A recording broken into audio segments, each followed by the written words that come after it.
Looking for a little peace and quiet? Didn't think so. You have the nasty habit of surviving.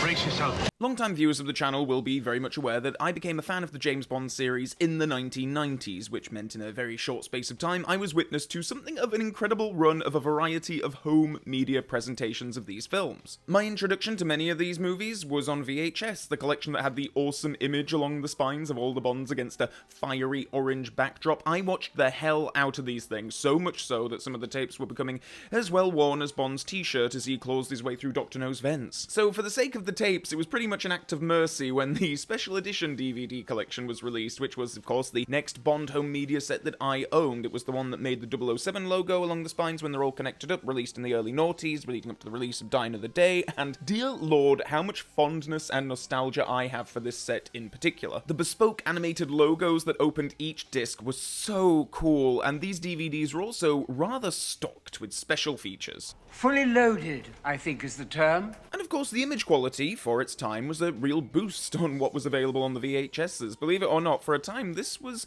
one of the most optimum ways to experience James Bond at home. That was until 2006, when the 2-disc Ultimate Edition DVD set appeared. This was prior to the release of Casino Royale, of course, and a very big deal was made about these releases at the time. I guess with it being the same DVD format as the special editions, they felt the need to go the extra mile to convince punters that their money would be well spent with these upgrades. And yeah, with the new image restorations and a whole new plethora of extras, I was very convinced at the time that these were the definitive releases of these films at home. I'll get into it in a little bit as to why that might not have exactly been the case, but a mere 2 years later, the Bond films started appearing on Blu-ray, and this was such a mind-blowing upgrade in picture quality, as I perceived it at the time at least. The sharpness and the clarity of the image completely transformed watching these films at home for me. I particularly remember marveling at textures and details that I'd never noticed before in these films that I'd seen dozens upon dozens of times. Funny how the least little thing amuses him. Good evening, Mr. Bond fans. So if you've been keeping track of the timeline, this is basically 10 years, from the late 1990s to 2008, where I had experienced 4 individual releases of Bond films on home media, with the picture quality improving each time. The Bond 50 Blu-ray set came out in 2012 ahead of Skyfall, meaning that all Bond films up to that point had received a high-def home media release. So a couple of years after that release, I was super intrigued as to what was going to come next. 4K was the hot new home media format, and given the frequency of Bond home media releases up to that point, surely a 4K release of all the Bond films was just around the corner, right? Well, 13 years later, the Sean Connery films at least finally appear on 4K disc. Yes, the Daniel Craig films had received 4K releases, but a lot of us fans of classic Bond were more than keen to see some of the classic era films on the format, and it makes sense that these releases would begin with Connery. Releasing all 20 original films in one go would be a costly endeavour for both the manufacturers producing them and for us buying them, more importantly. $1 million, Mr. Bond. You were wondering what it cost. So yes, in mid-2025, all 6 Eon-produced Sean Connery Bond films were released in a 4K set. You could either opt for a steelbook collection or a more shelf-friendly packaging. I went for the steelbooks because I tend to go all out on Bond home media releases, as you might expect. I made an unboxing video where I talked about the quality of the steelbooks and my opinions on those covers, and I don't want to repeat myself here, but suffice it to say that I was not at all, and am still not a fan of the standard edition packaging. Like, in theory, I love it. A mashup of various posters from Connery's tenure sounds terrific. Quite why they felt the need to use this particular assembly is beyond me. Would it not have been more prudent to use the space to include either more images of Connery himself or perhaps other characters that feature on his posters? A big chunk of the cover is just text, and because of the collage approach, it means that it doesn't even make sense when you read it. 007. The 00 means he a license to kill when he chooses, he chooses, whom he chew. Chew me. Really? I'm sure at least Bernard Lee would have been very happy with the prominent credit placement, though. Not to harp on about packaging too much, but even the individual releases that have come out since leave a lot to be desired in my eyes. They go for a relatively simple approach, just using the titles of the films in bold colours, which is okay, minimalist, and, you know, Dr. No and From Russia With Love, fair okay, but then you have Gold, Thin, Gur, Thunder Barley, You Only Live Twissy, and Diam, Ons, R, forever. You are left wondering if this was a design choice or whether they just messed up the size of the printing and they just tried to style it out. But who cares about the packaging? It's what's on the disc that truly matters, right? And the most important question is, are these 4K discs worth upgrading your Blu-rays to?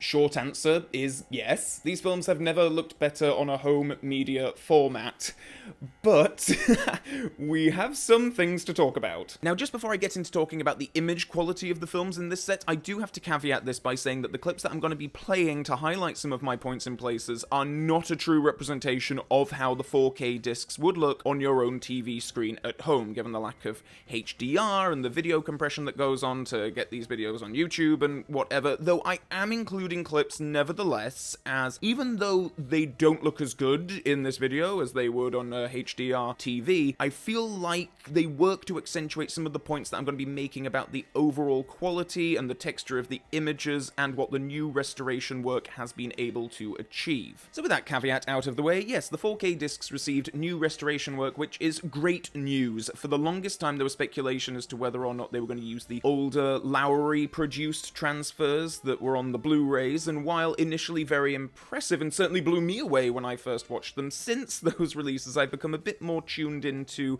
some of the nitty-gritty of restoration work, and from a purist perspective, the Lowry restorations on those Blu-rays leave an awful lot to be desired. So before I delve into this, I feel like I need to lay out my own credentials, if you will. So I'm a big-time lurker on the Blu-ray.com forums, and I am an ardent follower of Damn Fool Idealistic Crusader, who is a fabulous YouTuber detailing home media releases for a variety of films, including the Bond series. He made a really fantastic, 2-hour-long video detailing the history of the home media releases for Dr. No. I can't recommend enough seeking that video out, link below. I learn a lot about disc transfers and restorations from watching his videos, so yes, Damn Fool Idealistic Crusader, do check out his channel and especially the Bond videos. And before I get into talking about specifics, I do want to say that I think mileage may vary depending on how much some people might even notice or care about some of the stuff that I'm going to be talking about. I still know some people who are perfectly happy watching these films over and over on special edition DVD and haven't even upgraded since then. So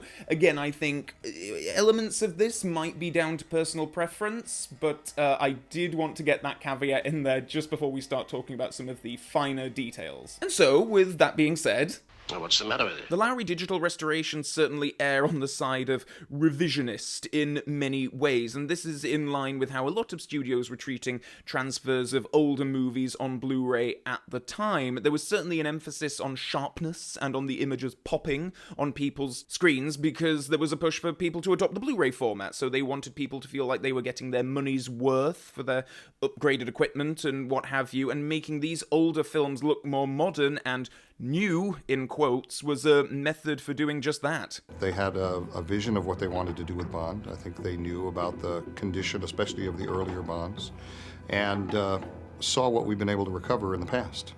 The ability to fundamentally take years off of the life of really important movies is something that we pride ourselves on, and they've seen firsthand. We're not trying to reinvent the films, but just to have them with more detail, more enhanced color, just a new, fresh look at the films. So in terms of certainly the older Bond films, this translates to colour timing changes, brightness and grain management, and over-sharpening that did not necessarily reflect how the films originally looked. The new restorations certainly seem to seek a more purist approach to the presentations, and overall I find these images to be richer and more authentic, even if that means that they don't necessarily quite pop as much on screen as the Blu-rays do. I do think that that's going to be off-putting for some people as well. These are films that were mostly made in the 1960s, and the 4K disc restorations embrace that, whereas the Lowry Blu-rays were trying to modernize the looks of the films through a variety of different techniques, and I think mileage is going to vary on, whether people like one approach or the other. But I think that the 4Ks fix a variety of issues that I've certainly had with the Blu-rays over time, and just to cite a few examples of how I feel these new transfers are a great improvement as a result of, I assume, trying to manage the amount of grain on the images. Some of the films on Blu-ray have a kind of unnatural, waxy kind of look. Sometimes when characters are in motion, there's some kind of strange blur to them, and I don't know if this is a symptom of grain management or perhaps over-sharpening techniques that don't translate well to motion blur, but overall, I did not find this to be a problem at all on the 4Ks. The water in the background of some of these shots in Dr. No, I think, is a good example of this point. On the Blu-ray, the motion of the water just looks really weird. It's like the water is some kind of a blurry vapor or something, whereas on the 4K, it looks completely natural. Also, to the point of the original Blu-rays having an overall brightness boost, again, in Dr. No, I want to cite some of these scenes where Bond has been called into M's office at the very start of the film. These scenes take place in the dead of night, and on the 4K, I think you really feel that. The image is darker, which makes sense because this is the office out of hours in the dead of night. With the brightness boosted so much on the Blu-rays, I think you lose a lot of detail of the contrast. There are a bunch of scenes that I feel look more artificial as a result, like they look like they are sets on a soundstage being lit by lights hanging from the ceiling, whereas in many places on the 4K I felt the brightness was much more sympathetic to what the filmmakers were trying to achieve. A particular scene that I want to highlight on this front is in From Russia with Love. It's where Tanya meets with Kleb. The 4K presentation is a vast improvement on the Blu-ray, and suddenly the whole scene has an added layer of atmosphere to it, thanks to the starker contrasts, embracing the shadows as opposed to blowing them out for the sake of exposing some extra details. You'll also notice a difference in the colour here too, with the Blu-ray looking a bit more muted, and I guess this was done at the time to achieve that more modern look that I mentioned earlier, but hey, these are films mostly made in the 1960s, and I think that these new 4K scans of the original camera negatives were done to reproduce that look authentically. I find the overall approach to create a more authentic and film-like appearance really satisfying, grain and all. But as I say, I think mileage will vary on this, and a part of it does come down to individual perceptions. The Blu-ray transfers, the Lowry transfers, are revisionist, and to a lot of film purists, that's horrifying, who feel like a film's home media presentation should, as accurately as possible, reflect how the films looked when they were originally theatrically exhibited. However, there are certainly people out there I know who don't mind and might even prefer the greater sharpness levels of the Blu-ray, because, yeah, particularly when Blu-ray was new, I feel like studios were putting an emphasis on fine detail and sharpness, that they were giving the impression that unless we could see each and every stitch on Connery's fine tailoring, we're not getting the best image possible. The Blu-rays may look more immediately sharp than the 4Ks, but it's not as if any of that detail has been lost on the 4Ks. They've just not had the artificial sharpening that the old Blu-rays have, which gives the 4Ks a more natural look. It was actually quite a revelation for me seeing these films in this new way, particularly the earlier films in the set, because, you know, you become so used to them looking a certain way because of the transfers that you're watching, and with these 4Ks I felt like, oh wow, yeah, these are films made in the 1960s, and I felt that timeliness in a way that I previously didn't. This might be a bit of an extreme example, but James Cameron's Aliens is a film that had a new Blu-ray release not that long ago, and it had a new transfer which had, to put it mildly, some tinkering. As you can see in this comparison, the more recent Blu-ray sought to eradicate grain from the image, and as a result, the film looks more modern, let's say, and I have to admit that I've become so used to Aliens after dozens of viewings on the original Blu-ray, I've become so used to the film looking a certain way that when I watched the latest transfer, it felt like I was watching something quite different. I will be sticking to my older Blu-ray of Aliens for future rewatches because, again, when older films were shot on film, I like it when they actually look like films, and not retroactively altered to make it look like they were shot on digital yesterday. It seems like home media releases are going one way or the other these days. They either strive to be super authentic to the original negatives, or they try to modernize the looks of the films, and as I say, I'm not here to say which is right or wrong. I think mileage will vary depending on the individual, but for me the authentic approach is always going to be the preference. And just to go back to the Connery 4Ks, they are going to be my definitive version of watching the films moving forward. I think that the image quality is vastly improved over the Blu-rays, and if you have the right home media setup, I think that it is the way to go. And I say that, like, you do need to check that you have a HDR compatible TV, that you have a proper 4K Blu-ray player to really get the most out of these presentations. Just a few more comments on the picture quality. Dr. No from Russia with Love Goldfinger feature slightly different aspect ratios to the Blu-rays, which had 1.66:1 ratios, whereas the new 4Ks feature 1.75:1 ratios. This is apparently to keep in line with the vision of the cinematographer. I'm going to quote from a review of the films in the set from The Digital Bits. Dr. No was shot by cinematographer Ted Moore using Mitchell BNC cameras with spherical lenses. It was finished photochemically with an intended aspect ratio of 1.75:1, though it was exhibited theatrically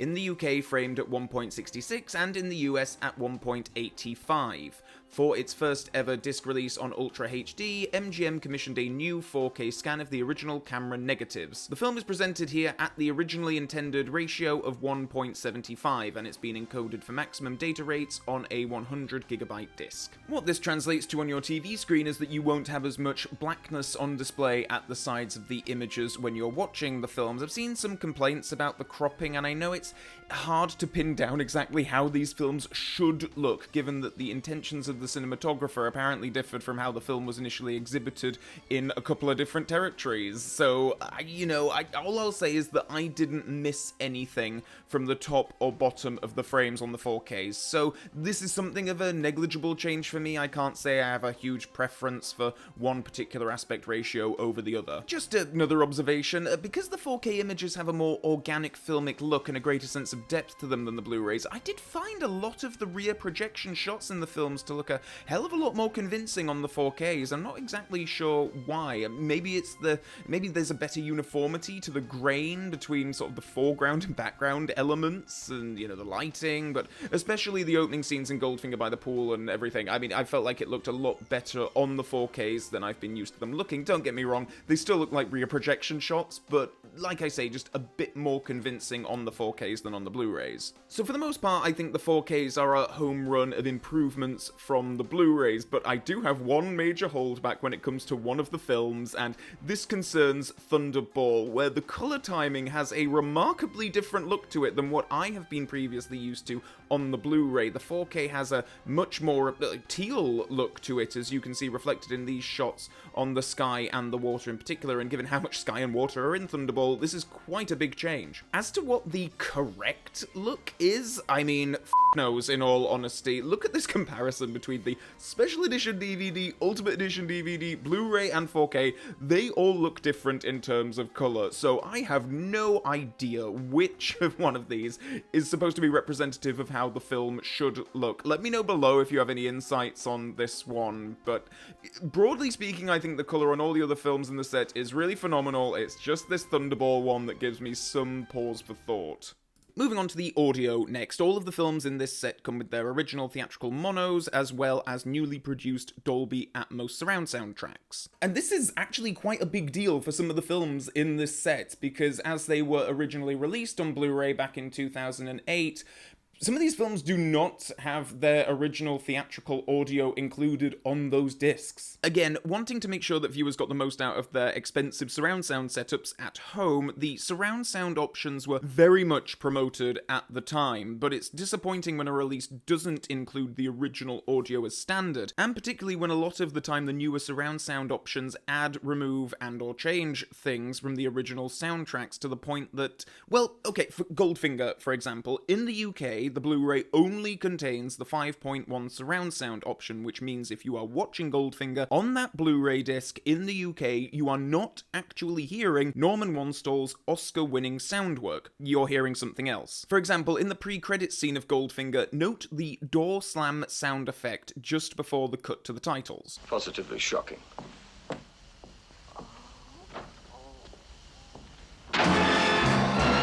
Now notice how that sound is missing from the Blu-ray's 5.1 mix. Positively shocking.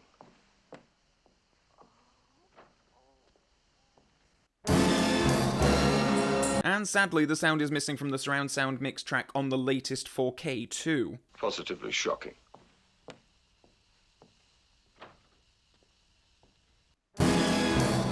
Just as another example, notice the difference in the cats screeching in these two different versions of a clip from Diamonds Are Forever.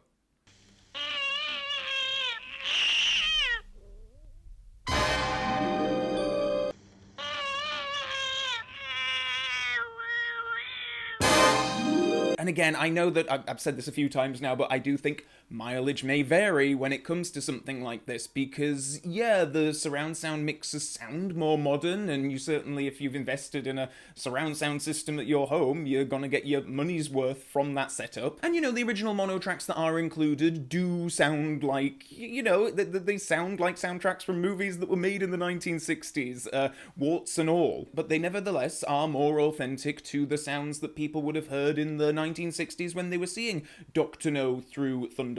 And you know what? This was my first time watching the films with their original theatrical mono in many, many years. If I have been watching Dr. No previously, I watched the disc that's in that Bond 50 Blu-ray set. So seeing them now with the original theatrical audio was something of a treat, I'll be perfectly honest. Another reason to stick with the original audio on these discs, and I have to thank damn fool Idealistic Crusader for pointing this out as well, the work done on the surround soundtracks for the films feature some errors, like this moment in Dr. No. You always drive this fast? I told you I wasn't in a hurry.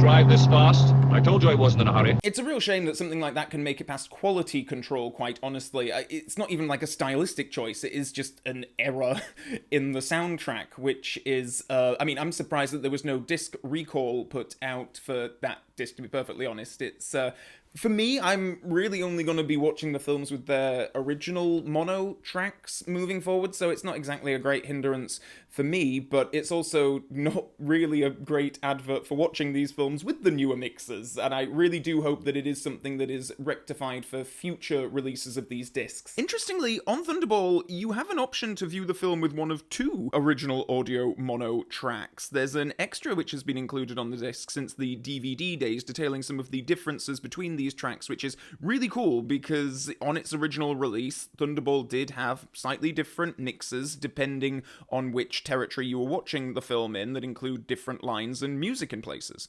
Thunderball is an amazing film with an amazing history. Take a look at some little-known facts about the most successful Bond film of the 60s. For years, Bond fans have noticed differences between varying versions of Thunderball screened in theaters and released on video. For example,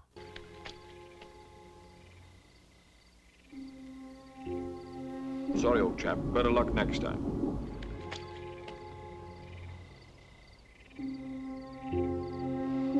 Now you can tell about the one that got away.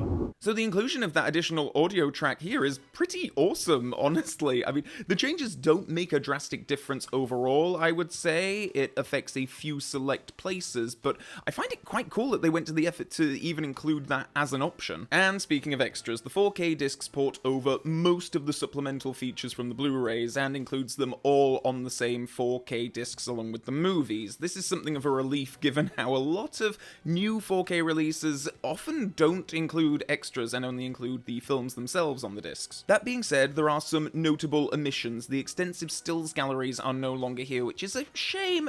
They're not typically extras that I yearn for, but there are some real gems in there. Also missing is a little featurette that was originally on the Dr. No Blu-ray that detailed the efforts of the Lowry restorations. Though it makes sense to not include that here, given that these 4K discs use brand new 4K scans, so that particular featurette is not relevant. All the big hitter supplements are still here though, the excellent commentaries, the inside making of documentaries, and additional featurettes and archive clips and so on, so that's all good, but... Okay, first of all, the menu interface is really boring and a typical example of how home media releases just really don't put any effort into such things these days. Every single one uses the same still of Connery and plays the classic Bond theme, just changing the titles of the films. Going back and looking at those special edition menus for the purposes of this video just really made me yearn for those classic days. I know it's maybe really pedantic or even pointless of me to complain about home media menus, but honestly, those special edition menus was such a fun way to start start of viewing of these films. They were great mood setters, and while the Ultimate Edition menus took a more homogenized approach, it was cool that they were still specific to each of the individual films. I also think the way that they divide up the extras on the 4K in the menu makes little sense these days. They kept the whole declassified MI6 Vault and Mission dossier headers to divide up the extras, and this approach was taken on the Ultimate Editions in order to separate the then legacy extras of the making of documentaries and so on that were originally featured on the Special Edition DVDs from the material that was being newly included for the Ultimate Editions, which were mostly archival pieces, so the distinction there made sense. Separating them under these headers here, though, I don't think it quite works, given that all of this material is just being ported over from the Ultimate Editions anyway. Most importantly to point out, though, I think, is that there are no new extras included on these discs, and look, I'm a home media aficionado, I love extras and special features. I have probably rewatched those inside making-ofs more times than I have rewatched most of the films outside of Bond. They are wonderful pieces, same for the commentaries. These were already really extensive supplemental packages when the films were originally released on DVD, and they feature an incredible amount of information and stories behind the making of these films to the point that any more could well be overwhelming, so I'm kind of in two minds on this front. On the one hand, a lot of people involved in the making of these films have sadly passed away, so there's little in the way of opportunity for new retrospective interviews to add much more to the stories that are already on here about making these films, but it would have been an opportunity to include other vintage pieces or perhaps even analysis from contemporary critics to offer different perspectives and insights and so on. So, if this is your first time ever coming to these films on home media, you're in for a treat with what's included, but if, like me, you've been keeping up with these releases for decades at this point, don't expect anything new to be included. This is perhaps a really minor quibble, but for the original Blu-ray releases, I really loved how, for the initial wave of films that came out, the inside documentaries were recreated to update them to HD. They're the same documentaries that were on the special edition DVDs, but new inserts were created and older interviews that were recorded in a full frame ratio had new backgrounds included to expand them to a widescreen ratio. You can see these reflected on the special features for Dr. No through Thunderball, and that's retained for the 4K sets, but for You Only Live Twice and Diamonds Are Forever, they were only released on for the first time on Blu-ray as part of the Bond 50 set, and by that time they sadly were not prioritizing upgrading the documentaries, so they are presented here on the 4K discs in their full-frame standard definition formats, which I do think is a bit of a missed opportunity to give those documentaries a bit of a HD upgrade too.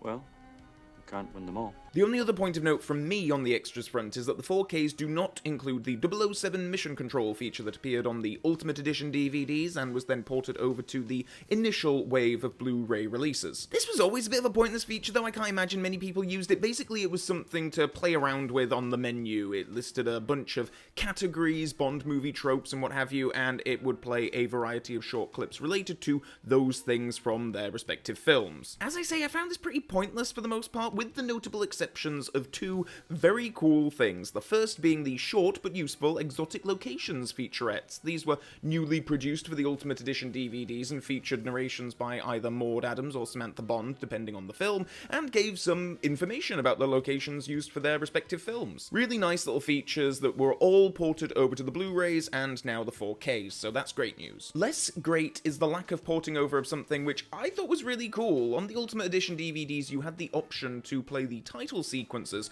for most of the films without the text, so without the credits, and this was such a cool thing to have, and I think it really gives you a different perspective on the opening title sequences, just as like little cool animated pieces by themselves. It's obviously just the text itself that's missing. I guess there was some digital tool that they could use to do that, and it explains why they couldn't produce a textless version of the From Russia With Love credits, given that those credits were literally being projected onto a woman's body, but Dr. No, Goldfinger, and Thunderball all had their textless titles included in HD on their respective Blu-ray releases, but As You Only Live Twice and Diamonds Are Forever were released later for the first time as part of the Bond 50 set, they sadly did not get their textless titles ported over. I had hoped that they would potentially be included on the 4K releases, as along with the Exotic Locations featurettes, they were really the only cool things to come out of the whole 007 Mission Control experiment. Sadly, not to be the case. None of these films on 4K have their textless titles included. But hey, I shouldn't really be ending this thing on too much of a downer, should I? Overall, I think that if you have the right 4K setup at home, the proper player and TV and everything, then these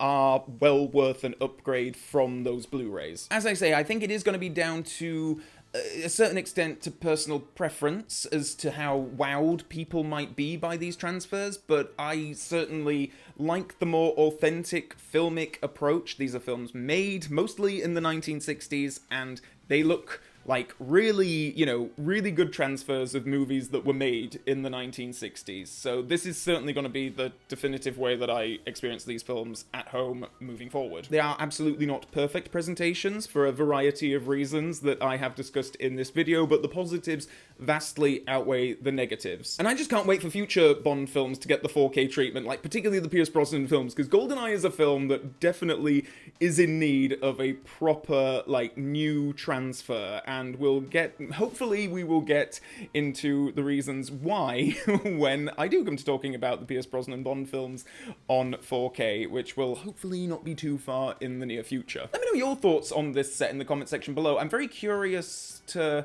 hear from people, to what level people were particularly impressed with these new transfers, and if there's any consensus on that. For the most part, people that I've spoken to and, we've chatted and stuff, I think most people would agree that they're a significant upgrade over the Blu-rays, but I do think to a certain extent it might come down to do you prefer the revisionist, more modern look of the original Blu-rays? Do let me know in the comment section below. Also below, please do click the subscribe button and the Mrs. Bell notification button. Stay up to date on future video uploads. There's links to a variety of my social media pages below. And with all that being said, until next time, Bond fans, so long for now.